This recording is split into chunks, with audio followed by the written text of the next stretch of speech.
우리는 계속해서 성경을 펴시고 고린도 전서 오늘 4장과 5장을 우리가 추가할 것입니다.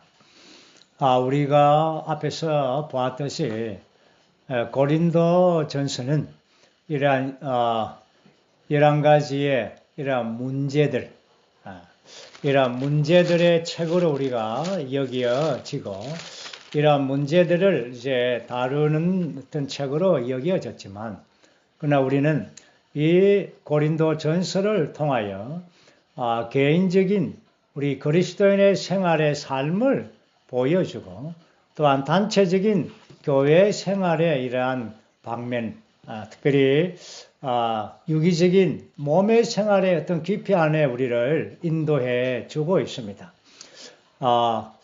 지난 1, 2, 3장은 고린도 전서에서 가장 깊고 상당히 심오한 장으로 우리가 보았습니다. 1장과 2장에서는 이 그리스도의 방면들, 특별히 바울의 이러한 사역의 이러한 중심은 그리스도와 그분의 십자가가 바울의 사역의 중심이라고 말씀하고 있죠.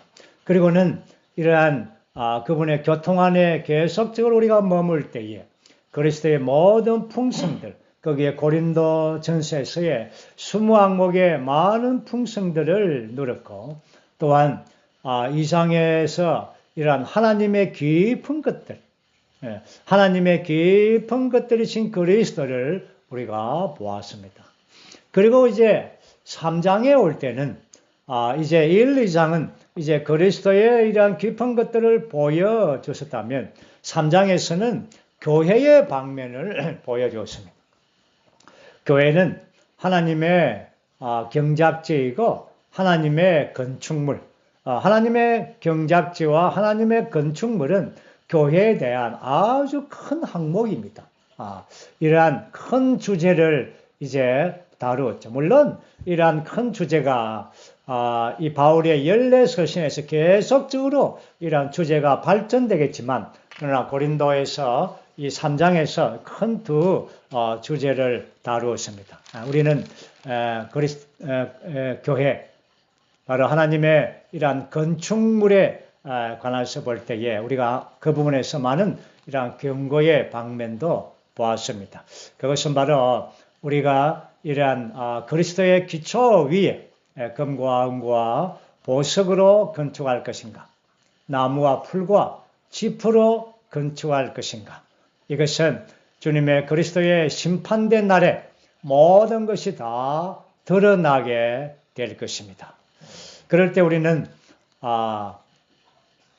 금과 은과 보석이 아닌 삼일 하나님의 이러한 풍성과 속성과 그분의 어떠하심으로 건축된 것이 아닌 우리의 타고난 모든 것들은 다 해를 당하게 될 것입니다.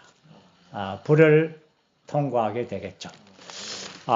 그리고는 이제 3장, 지난 시간 3장 마지막 부분에 올 때 바울은 이러한 고린도 성도들에게 이 바울이나 아볼로나 또한 게바나 모든 것이 다 교회를 위하여 있다.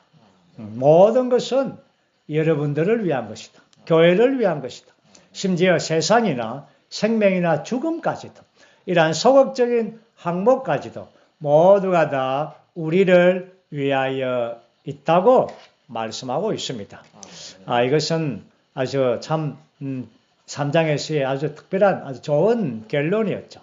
이것은 우리가 교회 생활 안에서 하나님께서 이렇게 안배한 모든 이러한 환경들, 이러한 동력자 형제님들과 또한 교회 인도자들과 또한 모든 지체들, 또한 연약한 지체들까지도, 어쩌면 소극적인 지체들까지도 우리에게 허락해 주셨습니다. 하나님께서 정해시 놓은 것입니다. 이것을 우리가 받아들일 때에 우리는 이러한 변화의 과정에서 정말 금과 은과 보석으로 변화되어서 그날에 주님께 보상을 받을 수 있는 건축물이 될 것입니다.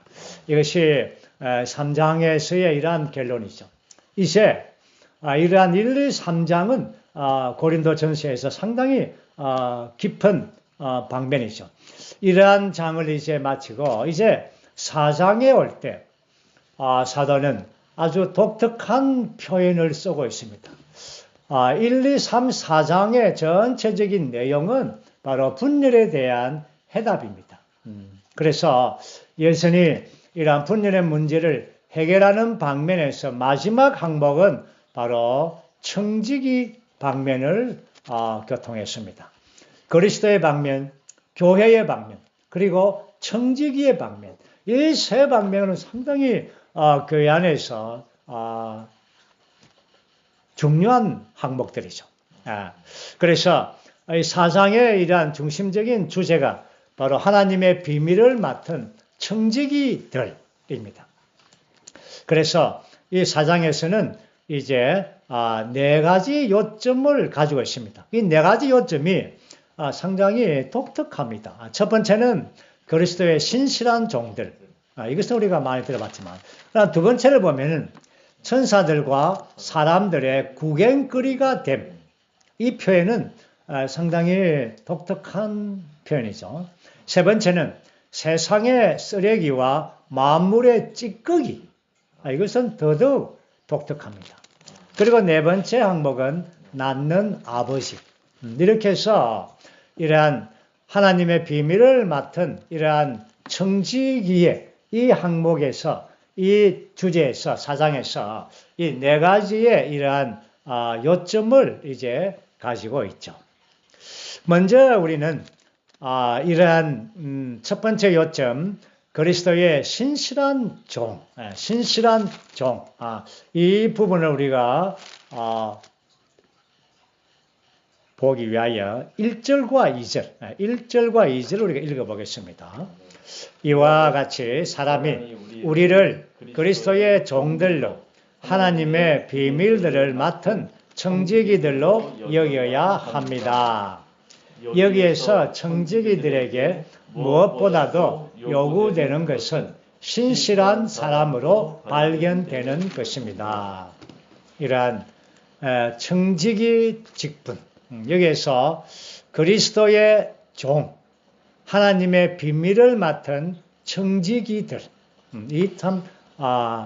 이 교회 안에서 우리 안에 아주 중요하고도 아주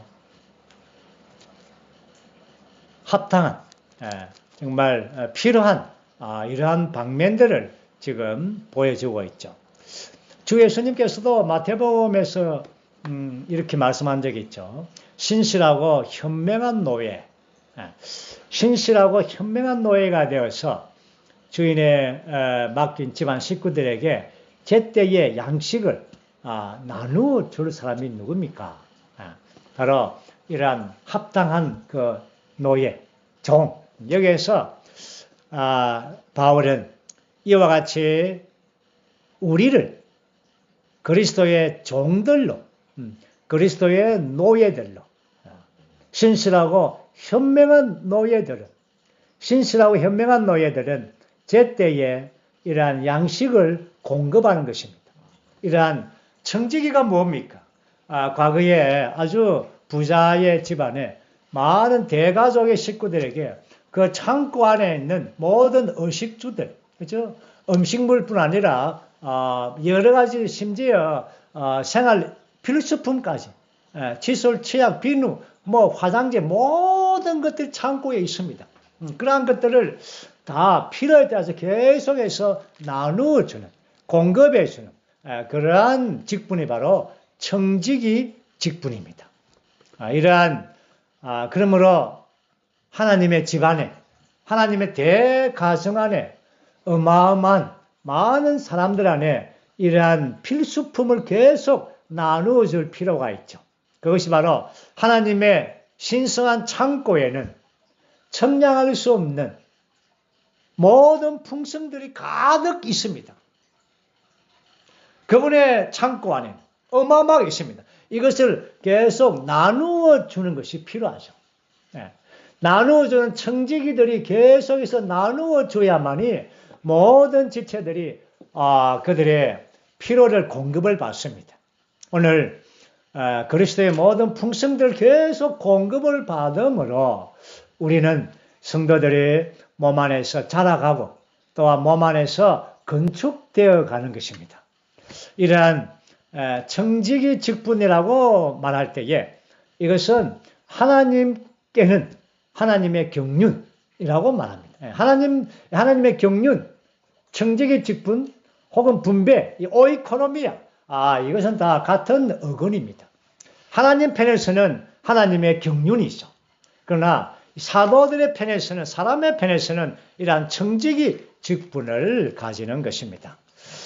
이것이 이러한 청지기 직분, 이러한 청지기 직분이 이러한 창고 안에 쌓여있는 모든 풍성이 무엇인가? 그것이 바로 하나님의 비밀들입니다. 하나님의 비밀들을 맡았다는 것이죠. 정말 하나님의 창고에는 어마어마한 그리스도의 풍성이, 이게 다 비밀입니다. 다시 말해서 이 비밀을 조금 더 자세하게 말한다면 바로 그리스도와 교회입니다. 예, 하나님의 비밀이신 이 그리스도가 바로 하나님의 모든 표현과 설명과 나타남과 어떠함이죠. 체현이죠. 오늘 하나님은 보이지 않지만 그러나 그리스도를 통하여 하나님을 볼 수가 있어요. 그 당시에 주님께서도 뭐라 했습니까? 나를 본 자는 아버지를 보았다고 말했습니다. 그러므로 하나님의 모든 신격의 충만이 그리스도 안에 거했습니다. 그러한 그리스도의 풍성들.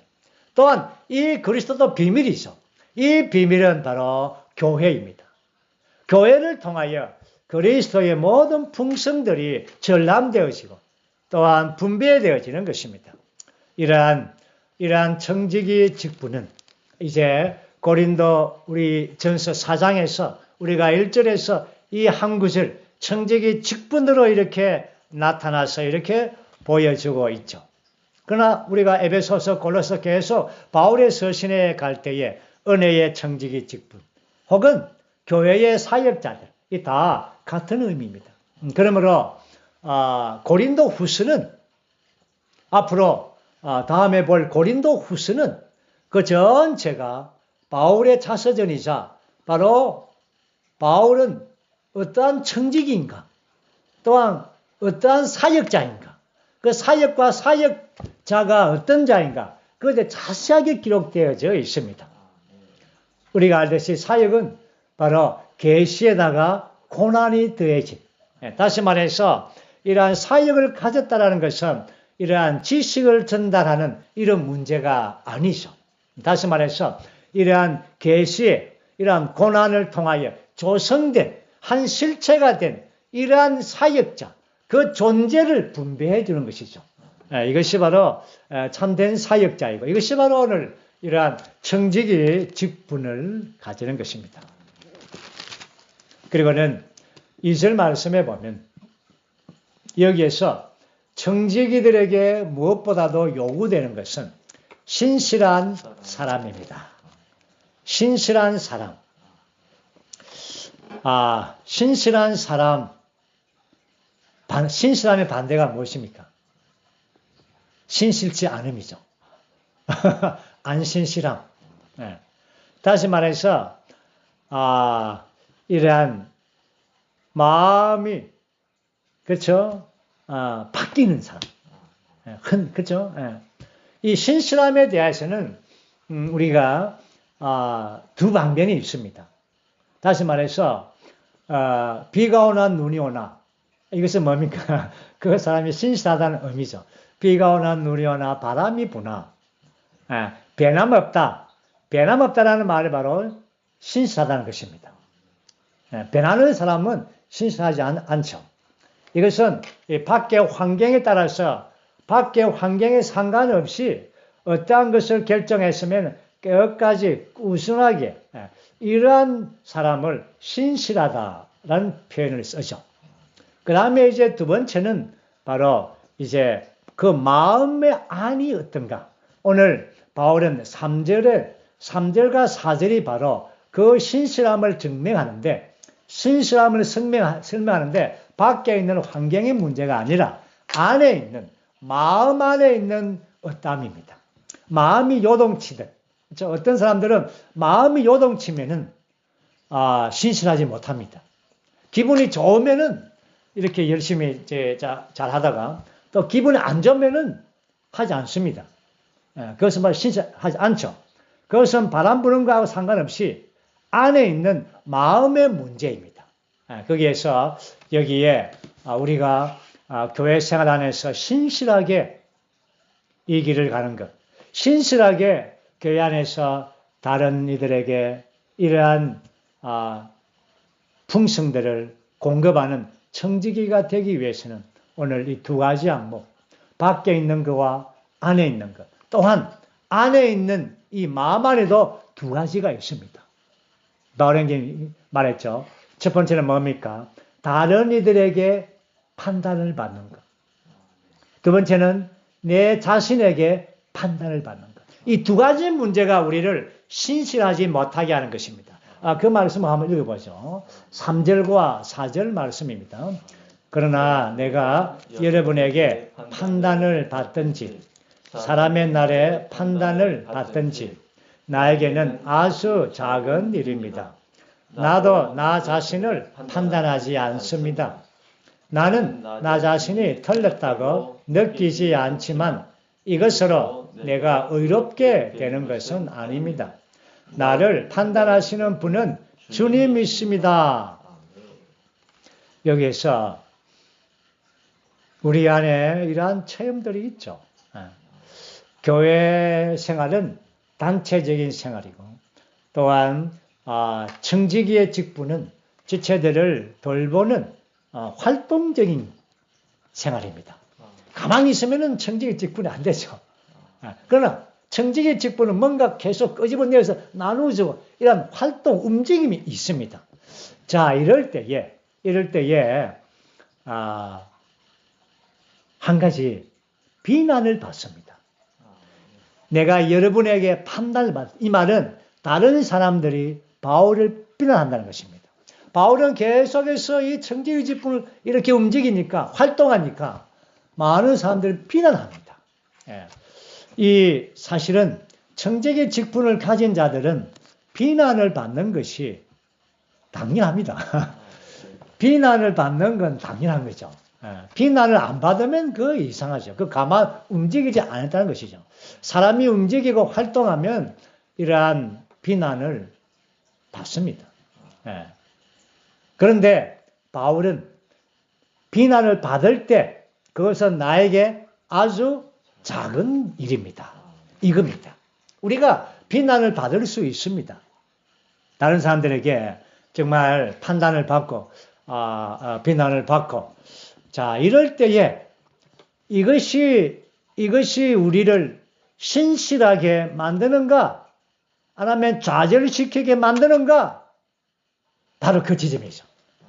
바울은 많은 비난을 받았지만 그것이 바울에게는 나는 그것이 작은 일이다. 작은 일이다. 그래서 비난도 많이 받아봐야 됩니다. 받아보면은 맷집이 생겨가지고, 죄송합니다. 이 맷집이 생겨가지고 웬만한 비난은 견뎌냅니다. 그게 작은 일이라는 거죠. 근데 받아보지 못한 사람들은 한 번 비난하면, 어이카, 이거 나를 비난했다고, 밤에 잠을 못 자고, 아이고, 나를 비난했다고, 아니, 저 지체가 나를 잠을 못 자고, 막, 실족합니다. 매운 고추를 먹어본 적 있지 않습니까? 저는 매운 고추를 잘 못 먹는데, 한 번은 이제 먹어봤습니다. 아이고, 큰일 났죠. 매운 고추 먹다가 막, 그냥 죽을 뻔했습니다. 얼마나 매운지. 그런데 어떤 사람이 말하기를 매운 고추를 한 번 먹고 다음에 또 먹고 계속 먹으면 괜찮답니다. 이것은 간단한 예입니다. 우리는 비난을 받는 것은 여러분 매운 고추를 먹는 것입니다. 한 번, 두 번 받아보면은요. 이제 우리에게는 그것이 나에게 크지 않습니다. 크게 보이고 막 잠을 못 자고 밥을 못 먹고 이런 것이 아니죠. 작아지는 것입니다. 바울은 여러분들이 나에게 비난하는 모든 비난들이 화살들이 나에게 오지만 나에게는 아주 작은 것입니다. 나는 비난도 많이 받아봐가지고 몇 집에 이제 있습니다. 이런. 아멘. 그리고 두 번째 뭡니까? 나도 나 자신을 판단하지 않습니다. 이 두 번째 항목입니다. 그래야만이 신실해집니다. 저도 가끔씩 이러한 자매 집회의 말씀은 또 계속해서 또 들어보고 뭐 잘못된 게 있는가? 아이고 이거 잘못됐구나. 아이고 이거 어떡하나 자매들이 오해. 이렇게 해서 이제 내 판단을 받죠. 내 자신 판단을 받습니다. 그런데 이번에 바울 형제님은 자기 자신도 판단을 안 한다는 것입니다. 이 형제님도 그렇게 말씀했습니다. 어쨌든 우리가 교통하고 우리가 나누주고 이러한 움직임에 관해서 이제 다른 사람들의 비난을 받는 것도 우리가 작게 여기게 되고 내 자신도 판단하고 비난해서 완전 다음부터는 이런 이제 이 교통하겠나 이거 부끄러워서 어떻게 나올까 이렇게 받으면 안 된다는 겁니다. 그러면 신실하지가 못해요. 자매님들 아멘입니까? 아멘. 그래서 정말 청지기들은요 이상이 분명하지 않습니까? 하나님의 신실한 것들을 풍성한 청량할 수 없는 창고에 있는 많은 이 엄청난 이러한 그리스도를 풍성들을 교회 안에서 때를 얻든지 못 얻든지 주님께서 말씀하신 것처럼 그렇죠? 때를 따라 집안 식구들에게 제때에 제때라는 것은 지체들 만나는 때이죠. 교회 집회이고 소그룹이고 할례그룹이고 제때에 계속해서 이러한 말씀들을 공급하고 그러고 난 다음에 비난을 받을 수 있습니다. 또 자신도 안에서 또 참선을 느낍니다. 또 비난이 있죠. 그러나 이러한 것들은 이제 작아지는 것입니다. 나에게는 아주 작은 일입니다. 그럴 때에 어느 정도 신실함이 갖게 되는 것입니다. 이러한 신실함은 밖의 환경의 문제보다 우리 안의 문제죠. 많은 경우에 교회 안에서 봉사하고 또 형제님들의 이렇게 교회를 섬기고 하다가 이렇게 또 좌절하고 또 이런 것들은 실족하는 것들은 다 이러한 신실의 문제인데 이러한 많은 비난들을 사실 받으면 견디기 힘들죠. 사람은 힘듭니다. 누구나 마찬가지죠. 그렇지만 바울은 이러한 이 청지기에 대한 이상이 분명한 거죠. 하나님의 경륜, 하나님은 그분 자신이 그분의 백성들에게 분배되지 않는다면 어떻게 교회가 자라겠습니까? 이 경작지에 이 나무들, 식물들이 어떻게 자라겠습니까? 또한 어떻게 건축되겠습니까? 너무나 바울은 사도의 직분으로서 분명했기 때문에 그는 어떠한 비난도 자기 자신도 그렇게 많이 판단하고 비난받지 않습니다. 그렇죠? 네. 그래서 사실 보면은 나는 나 자신이 틀렸다고 느끼지 않습니다. 그렇다고 내가 어렵게 된다는 것이 아니라 나를 판단하시는 분은 주님이시라는 것입니다. 주님만이 나를 판단하시는 것입니다. 그게 판단이 정확합니다. 그게 필요하죠. 아멘. 주님은 우리를 어떤 때는 판단하겠죠. 그러나 은혜와 긍휼 넘칩니다.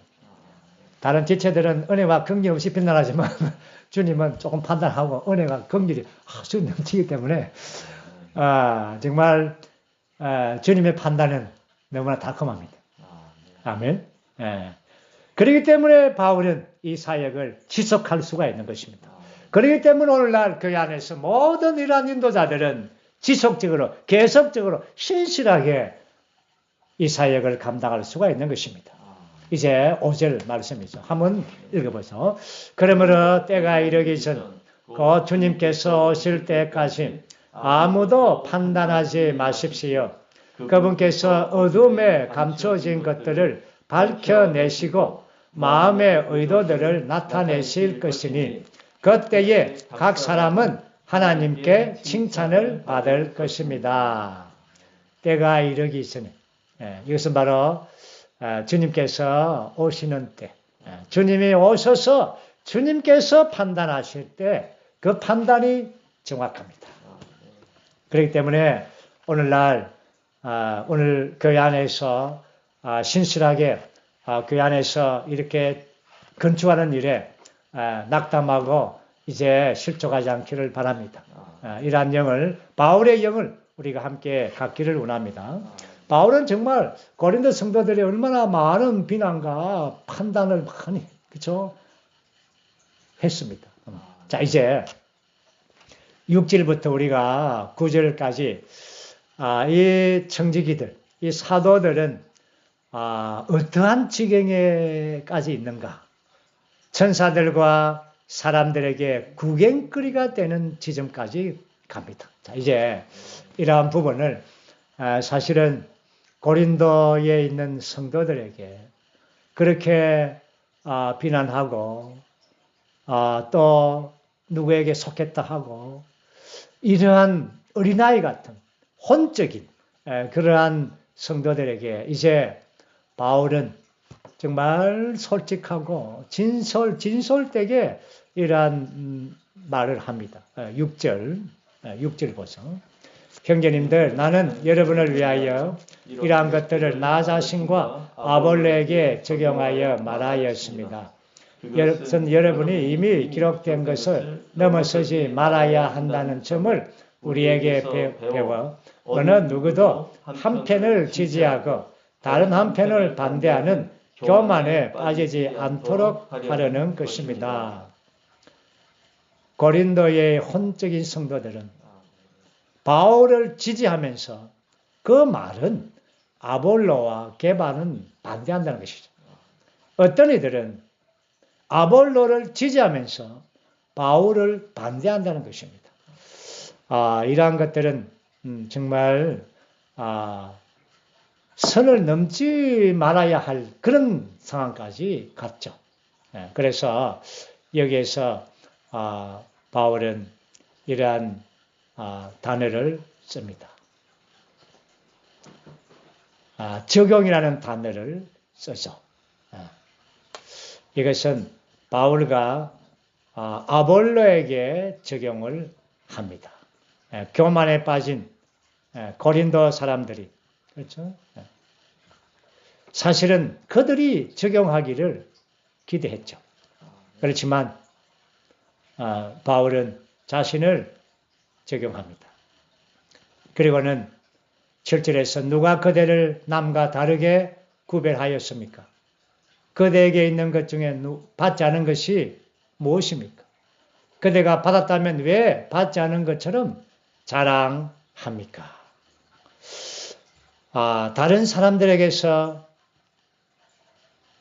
구별하는 하나님께서 우리를 구별하시죠.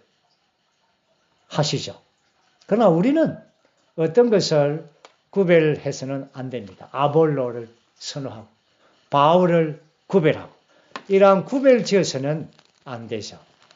바울도 아볼로도 게바도 다 하나님께서 우리에게 주신 은사들입니다. 우리는 하나님께서 주신 이러한 은사들, 종들을 자랑하고 그들을 받아들여야 되는 것입니다. 그렇지만 이러한 혼적인 고린도의 성도들은 아주 선을 넘어서 이제 속했다고 이렇게 구별 지어버렸습니다. 그리고는 8절에서 이제 사도는 아주 솔직하게 또 말합니다. 여러분은 벌써 배가 불렀고 벌써 부유해졌으며 우리 없이도 왕노릇 하였습니다. 참으로 여러분이 왕으로서 다스려 우리도 여러분과 함께 왕으로 다스릴 수 있다면 얼마나 좋겠습니까? 이것은 고린도에 있는 성도들이 배가 불렀고 부유해졌습니다. 사도 바울의 이러한 심었고 또한 바울의 이러한 목양을 통하여 그들이 자라서 이러한 초기의 은사들을 가지고 있었습니다. 그런데 그들은 벌써 교만해졌습니다.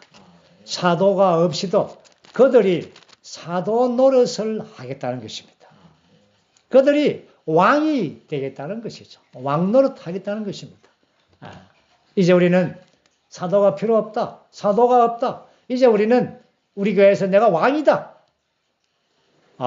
이런 배가 불렀고 교만해졌고 부유해져 있는 것입니다. 정말 우리는 신실하게 이러한 상황과 환경 가운데서 바울은 그들에게 분배할 수 있는 길을 찾고 있습니다. 그리고는 이제 9절에서 또 말합니다. 나는 하나님께서 사도의 누리를 사형 선고를 받은 사람들 같이 맨 마지막에 두셨다고 생각합니다. 왜냐하면 우리가 세상 곧 천사들과 사람들에게 구경거리가 되었기 때문입니다.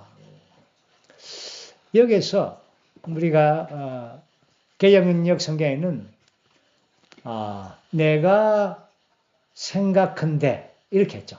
내가 생각한데. 이것은 그리고 우리 해복야에서는 뭐라 했습니까? 나는 생각합니다. 생각합니다. 이것은 성육신의 원칙입니다.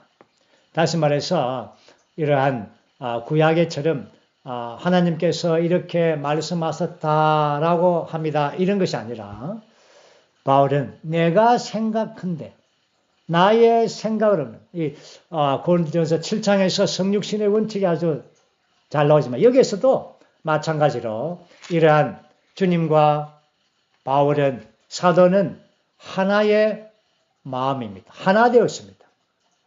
그래서 하나된 사람으로서 주님과 하나된 사람으로서 우리는 이제 나는 생각한다는 거죠. 우리는 맨 마지막에 이러한 구경거리 그 당시에 로마의 운행 경기장이 이러한 경기장에서 막 명수들이 나오고 막 이렇게 검투사가 나오고 싸움하고 그 마지막에는 죄수들을 마지막에 두어서 그렇죠? 이 구경거리가 되게 하는 이러한 비참한 상태에 두는 것. 이것을 바울은 이러한 사도로 비유를 했습니다. 자신들로 비유했죠. 그래서 우리는 이러한 지경 정말 사도의 이러한 운명이랄까요. 사도의 운명은 사람들이 볼 적에는 정말 뭐랄까 비참한 상태, 맨 마지막에 있는 이런 운행 경기장에 이러한 조롱거리가 되는 이러한 구경거리가 되는 그러한 자로 보이지만 그러나 하나님의 눈에서 볼 때, 하나님의 시야에서 볼 때 바로 영광스러운 놀라운 하나님 사람인 것을 볼 수가 있습니다. 오늘날 정말 이 길이 바울 사도가 간 길이고 또한 이 길이 바로 우리가 가는 길입니다. 그 다음에 이제 세 번 장목은 이제 쓰레기와 찌끄기까지. 바울은 정말 이러한 솔직하고 진솔하게 이러한 방면들을 그 성도들을 부끄럽지 하지 않게 말하면서 어찌하든지 그들을 돌이켜서 그들을 이러한 그리스도의 사역 안으로 교통 안으로 이끌기를 원하는 그런 깊은 심정으로 이런 독특한 이러한 은유법을 쓰는 것입니다. 10절 우리는 그리스도 때문에 어리석지만 여러분은 그리스도 안에서 현명하고 우리는 약하지만 여러분은 강하고 여러분은 영광을 받지만 우리는 천대를 받습니다. 여기에 고린도의 성도대 사도들입니다. 예. 여러분들은 현명하고, 여러분들은 영광을 받고, 여러분들은 강하고, 그러나 우리는 그리스도 안에서 약하고, 예. 또한 천대받고, 이것이 사도의 어떠함입니다. 그리고는 11절에서 지금 이 시간까지 우리는 굶주리고 목마르고 헐벗고 얻어맞고 정처 없이 다닙니다. 또 우리는 직접 우리의 손으로 일을 하며 수고합니다. 우리는 욕설을 들어도 축복하고 박해를 받아도 견뎌내고 비방을 받아도 권유합니다. 우리는 지금까지 세상의 쓰레기와 만물의 찌꺼기 같이 되었습니다. 정말 바울의 이러한 솔직한 고린도 교만하고 그들은 정말 혼적이고 스스로 강하다 하고 지혜 있다 하고 현명하다 하고 이런 자들에게 이러한 사도의 어떠한 이 상태를 보여주고 있죠. 정말 이러한 것이 오늘 우리가 교회 역사 가운데 정말 수많은 신실한 이러한 분들의 이러한 간증이죠. 가까이 우리 우츠만 니 형제님과 이틀스 리 형제님의 간증을 들어도 니 형제님의 간증에서도 당대 가장 영리하고 학창 시절에 가장 똑똑한 형제님이 어느 날 아주 뒤에 자기 교수님을 만나서 아주 초라한 모습을 보고 자기 교수님이 니 형님 보고 아주 측은하게 그렇죠. 이렇게 말했다죠. 그렇지만 사람들이 볼 때 가장 측은하고 아주 비참하고 가진 것 없고 무능한 것 같이 그렇게 여겨졌지만 그러나 하나님의 관점에서는 엄청난 이 땅에서 하나님 사람, 하나님의 대행자, 하나님의 청지기 직분을 가진 사람으로 보였습니다.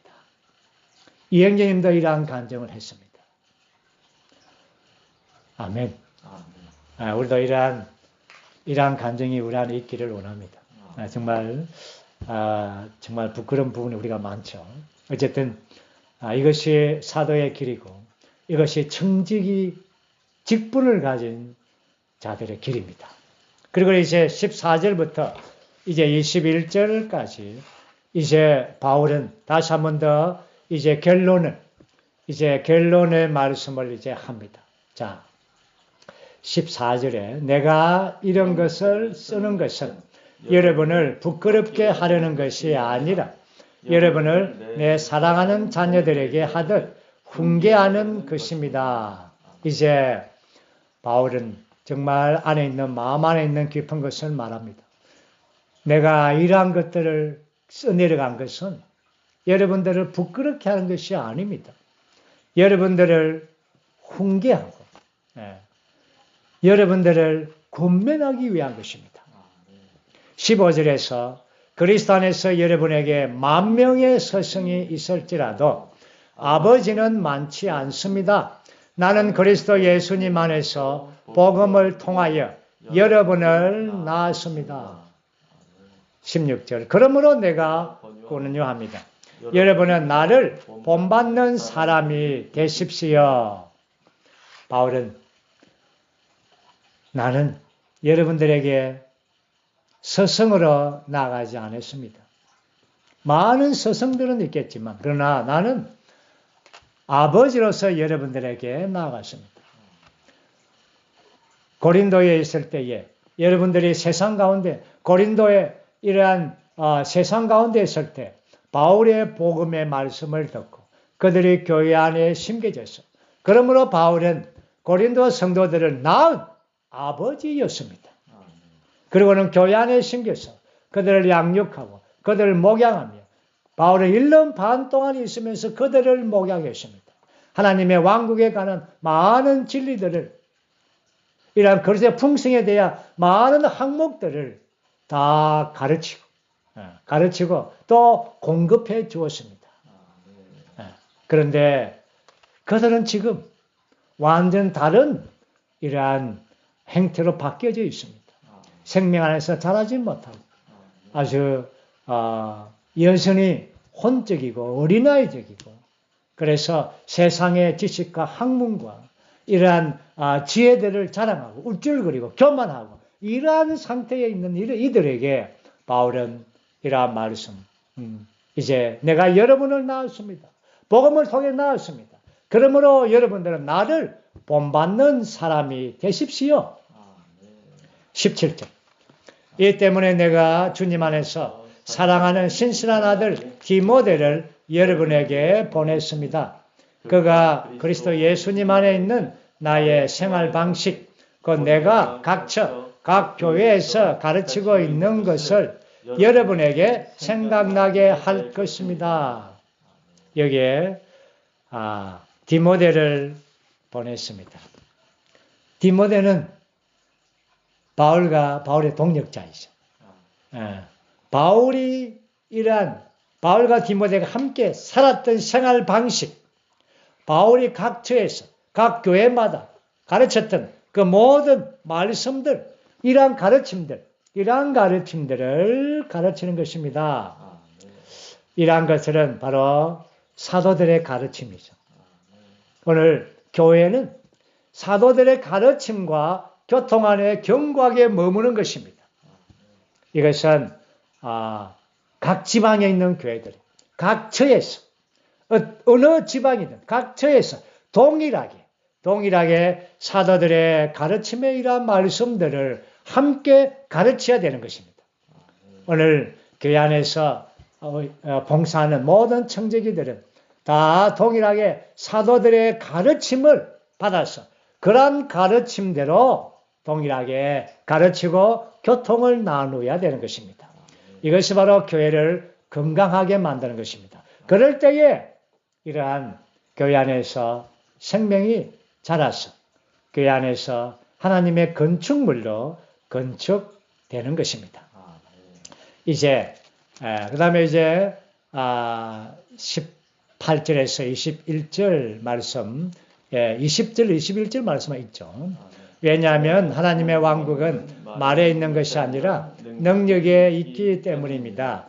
여러분은 무엇을 원합니까? 내가 매를 가지고 여러분에게 가야 하겠습니까? 아니면 사랑 안에서 온유한 영으로 가야 하겠습니까? 여기서 참 바울의 인간의 어떤 인간의 그 인성에 이러한 방면들을 깊이 있게 만지는 부분입니다. 제가 한 가지 물어보죠. 매를 가지고 여러분에게 갈까? 온유한 영으로 여러분에게 갈까? 여기에서 바울이 지금 화가 났습니까? 온유합니까? 화도 났고 온유합니다.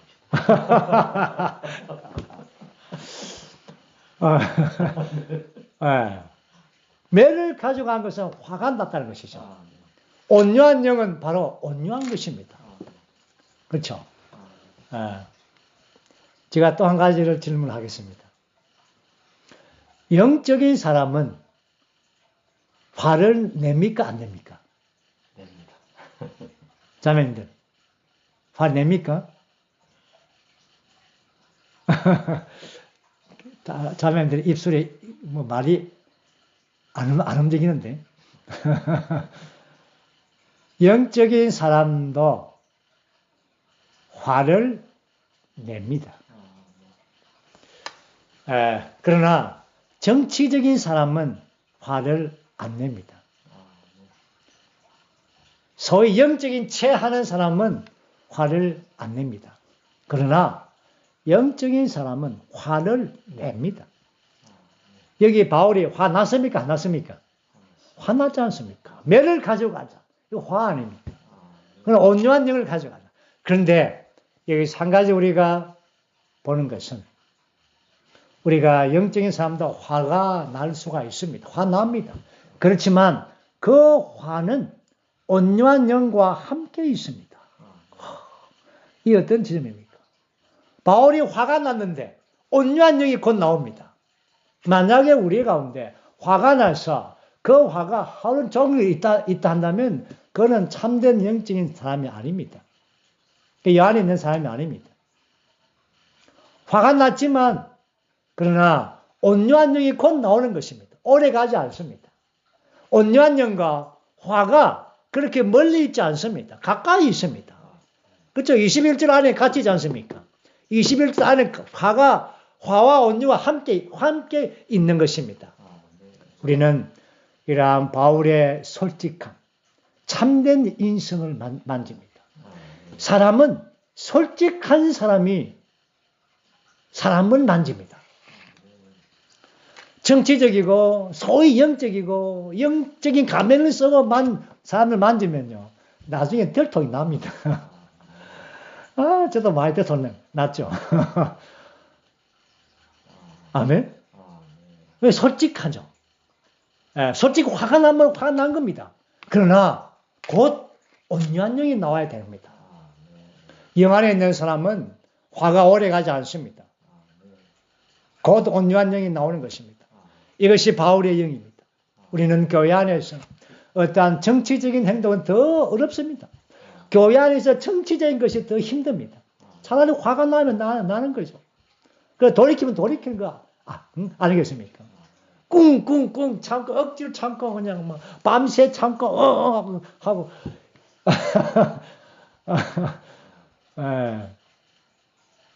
지금 물론 우리 십자가가 필요합니다. 그렇죠?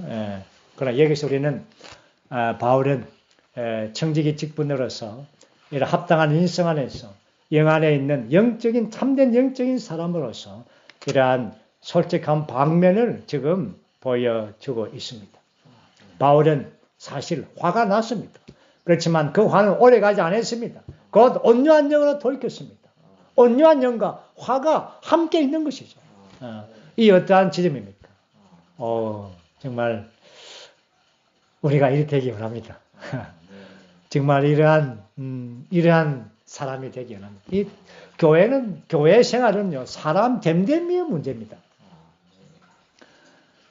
한번 내연기님 그렇지 않습니까? 교회에 어떤 좋은 방법이 있습니까? 교회가 어떻게 번성되고 참 좋은 길이 있습니까? 어디서 배워와가지고, 대만 가서 배워와가지고, 멋진 교회. 당신이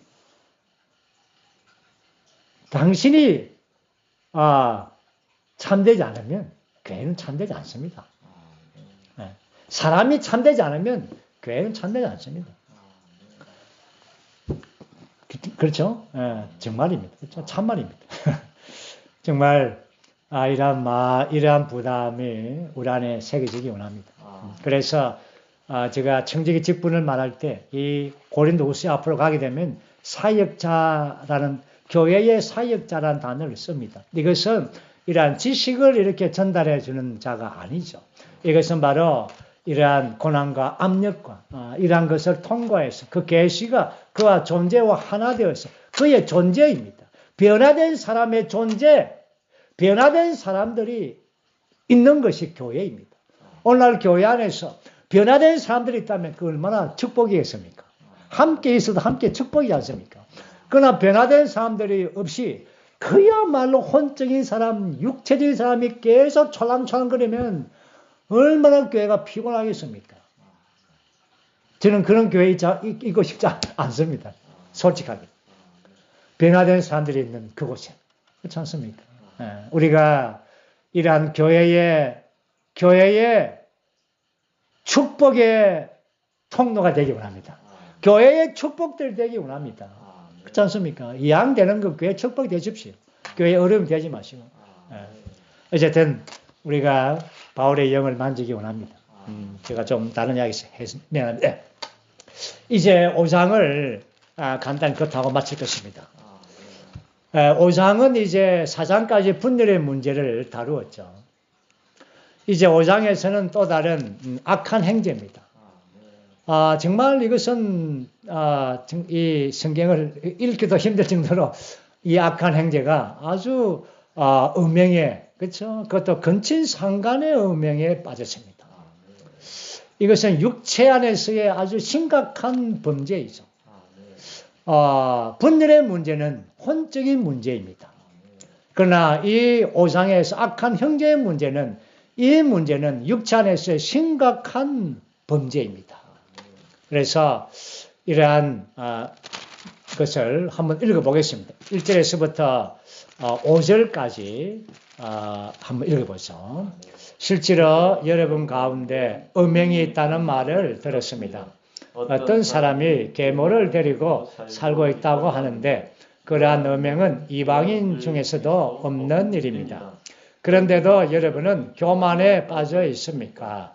오히려 여러분은 애통해하고 그런 일을 저지른 사람을 여러분 가운데서 격리시켜야 하지 않습니까? 내가 비록 몸으로는 떠나 있지만 영으로는 여러분과 함께 있습니다. 내가 마치 거기 있는 것처럼 그런 일을 저지른 사람을 이미 심판하였습니다.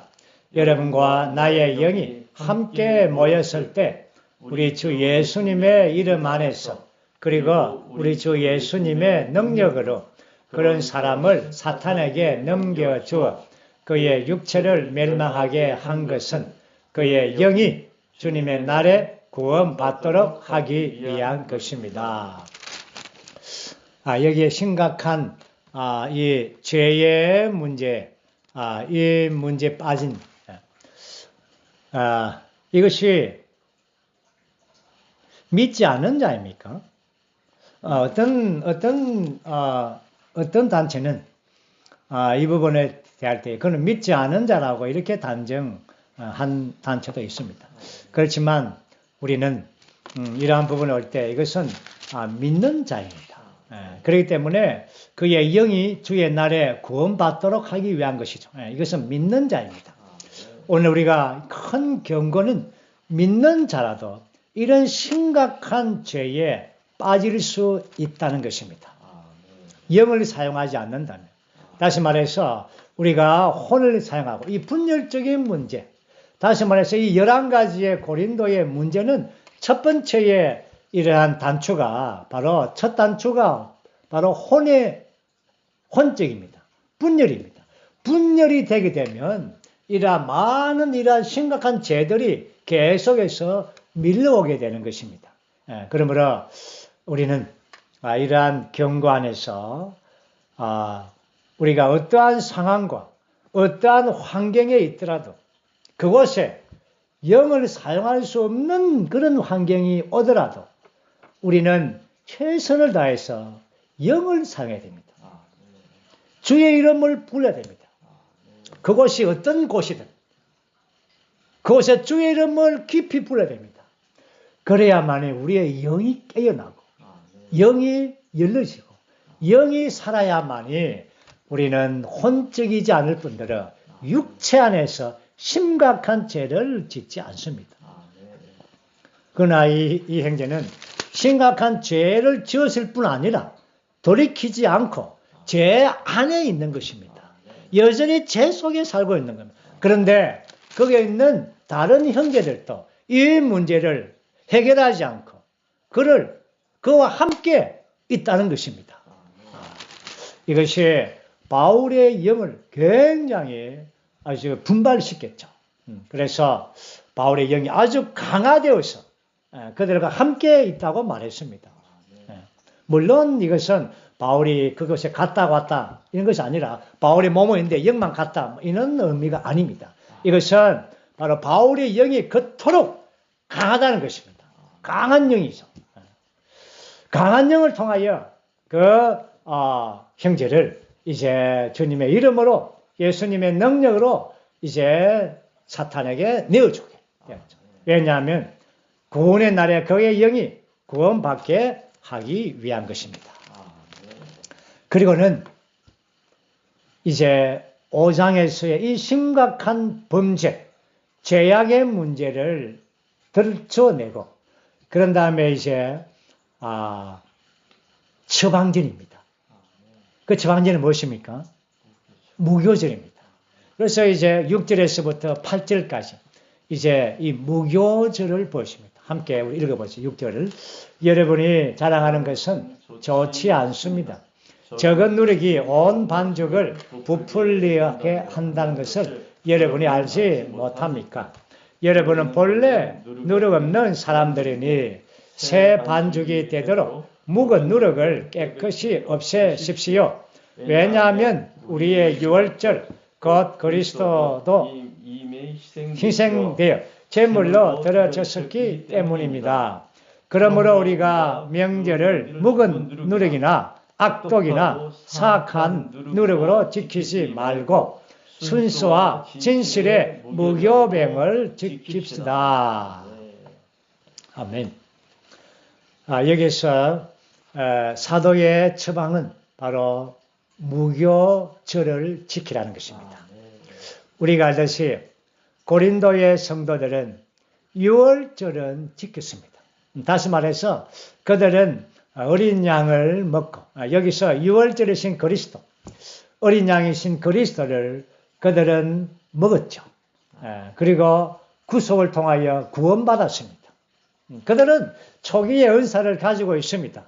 그렇지만 그들은 유월절은 지켰지만 무교절은 계속해서 유월절에서부터 우리가 거듭난 하나님의 생명을 받은 그날 이후부터 계속적으로 우리의 일생토록 우리는 무교절을 지켜야 됩니다. 이것은 바로 주님이 오실 때까지 우리는 계속해서 누룩 없는 떡이신 바로 그리스도를 먹는 것입니다. 누룩 없는 떡이신 그리스도를 먹는 것은 바로 그리스도를 먹고 그리스도를 살고 그리스도가 우리 안에서 나타나고 표현되는 생활인 것입니다. 그러나 이러한 누룩 있는 떡, 여기에 작은 누룩, 그렇죠?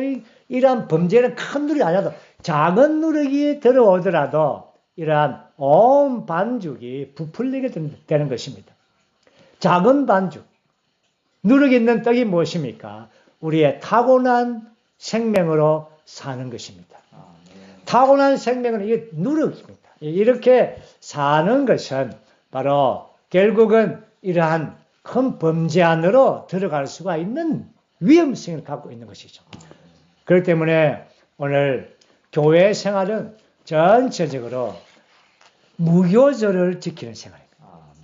무교절은 7일 동안, 그렇죠? 우리가 주님 오시는 우리 일생이 다하는 그날까지 누룩 없는 떡이신 그리스도를 함께 먹고 누리고 잔치하는 것입니다. 이것이 뭡니까? 이것이 바로 교회 생활입니다. 다시 한번 저는 이 시점에서 고린도 전서의 중심적인 사상과 내용을 한 번 더 보기 원합니다. 그것은 개인적인 그리스도인의 생활, 단체적인 교회 생활, 유기적인 몸의 생활. 이러한 생활을 위하여 우리는 개인적인 그리스도인 생활에서 계속적으로 누룩 없는 떡이신 그리스도를 계속적으로 먹고 취함으로 우리는 무교절에 실제이신 그리스도가 우리 안에서 나타나지고 표현되어지고 살아 나타나는 것입니다. 그럴 때 우리는 단체적인 교회 생활을 갖는 것이고 결국은 하나님의 갈망이고 그분의 목적인 유기적인 몸의 생활, 몸을 얻게 되는 것입니다. 바울은 고린도 성도들에게 그들을 미혹된 그들을 돌이켜서 하나님의 경륜의 이상 안으로 돌아와서 계속적인 이 무교절의 절기, 교회 생활의 절기를 계속해서 누리도록 하는 것입니다. 오늘 교회 생활에 우리가 대면 집회로 모이지 않지만 그러나 우리가 비대면 집회로 모이든 우리가 어떠든지 교회 생활의 집회들은 모두가 다 오늘 잔치입니다. 무교병이신 주님을 누리는 것입니다. 순수하고 진실한 무교병을 그리스도를 우리가 누리고 체험하는 것입니다. 이것이 바로 하나님의 신성한 격려 안에 돌아오기를 원하는 바울의 갈망이죠. 마지막 이제 9절에서 13절까지 5장의 마지막입니다. 이제 우리는 뭐 다 읽어보지 않고 12절, 13절만 읽어보겠습니다. 여러분들이 다 읽어보기 바랍니다. 12절, 13절. 교회 밖에 있는 사람들을 심판하는 것이야 나와 무슨 상관이 있겠습니까? 교회 안에 있는 사람들은 여러분들이 심판해야 하지 않겠습니까? 교회 밖에 있는 사람들은 하나님께서 심판하실 것입니다. 여러분은 그 악한 사람을 여러분 가운데서 격리시키십시오. 이러한 누르기, 이러한 큰 누르기, 교회 안에서 번지지 않도록 격리시키는 것이 필요한 것입니다.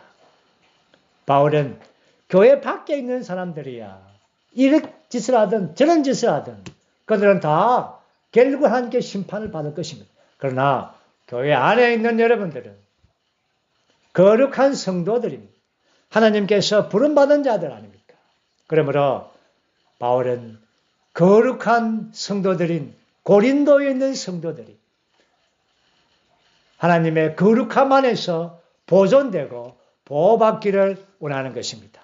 이제 마지막으로 5장에서의 이러한 요점을 한 4가지를 정리한다면 첫째는 교회는 순수하고 누룩이 없는 것이어야 됩니다. 두 번째는 우리는 우리의 영을 어떤 환경이든지 사용해야 됩니다. 세 번째는 유월절을 체험한 우리는 계속해서 지속적으로 무교절을 체험해야 됩니다. 이것이 교회 생활이죠. 그리고 네 번째는 죄 가운데 있는 행제가 회개하지 않는다면 교회 안에서 격리시켜야 합니다. 물론 회개한다면 교회 교통 안에 받아들여야 합니다. 이것이 5장의 전체 4가지 요점입니다. 어쨌든 우리가 4장과 5장의 말씀을 추구했습니다. 주님이 우리를 이 말씀 안에서 다시 말씀하시고 또 축복하시기를 원합니다. 주님을 찬양합니다.